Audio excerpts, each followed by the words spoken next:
from the production lines to the picket lines.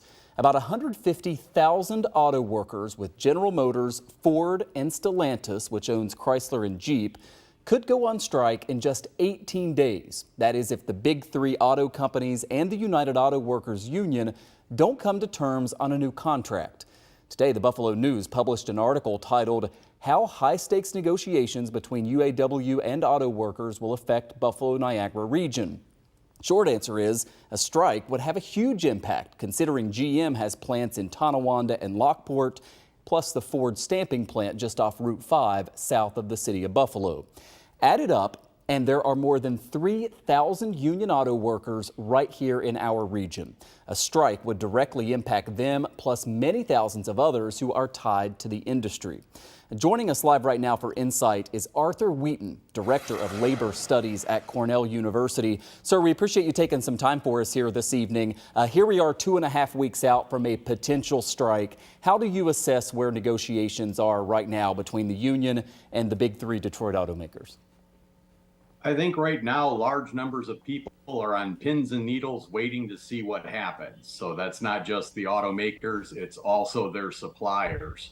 So there's lots of people. I think there's a relatively good chance we could see a strike at one of the three big companies, but hopefully it will not happen for the Ford or for the GM plants, but we all have to wait and see. Yeah, I mentioned there when we talk about the impact in Western New York, more than 3,000 union auto workers here at those three factories. They're so important to the Western New York economy. If there were to be a strike, let's just say hypothetically with GM and with Ford, I mean, what kind of impact would that be? It's been a long time. Yeah, it's been a long time. So the impact is if they're successful and they get big raises, that also helps the economy in Western New York because that money multiplies. So every dollar they make, it keeps spreading around the community and adding more of a beneficial effect. Same is true in the reverse, that if they're on strike, it's going to impact the economy quite a bit. There's a multiplier for an assembly plant, which we don't have, which is typically about 10 jobs. So for every one assembly plant job, it creates 10 more in the supplier. For an engine plant, it's closer to 4 or 5. So you can multiply whatever that workforce is times 4 or 5, and that's going to be the number of people impacted by that strike. And it always hurts. The strikes are always problematic and always expensive for all of the related folks.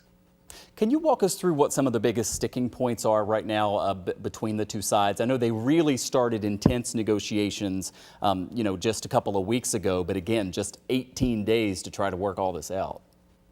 There's really three big issues. Number one, that over the past few decades, the United Auto Workers feel as if they have given up lots of different concessions to try to help the automakers survive. It hasn't been that long. You go back to 2008, and that's when General Motors filed bankruptcy. Lots of people at Delphi lost their pensions, and there's been issues. So to help the automakers or the auto producers stay in business, they made lots of cuts.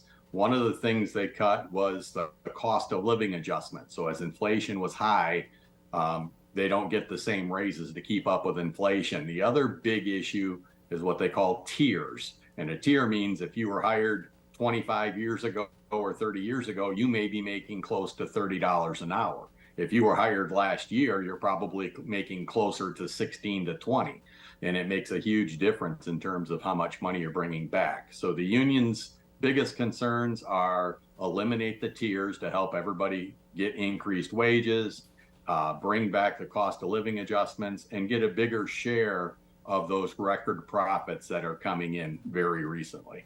Finally, sir, I only have less than a minute left here, but I've read a lot of commentary out there from people who believe we may be more likely to see a strike because there is this sort of movement across the country in terms of from labor unions and kind of feeling like they have a bit of momentum.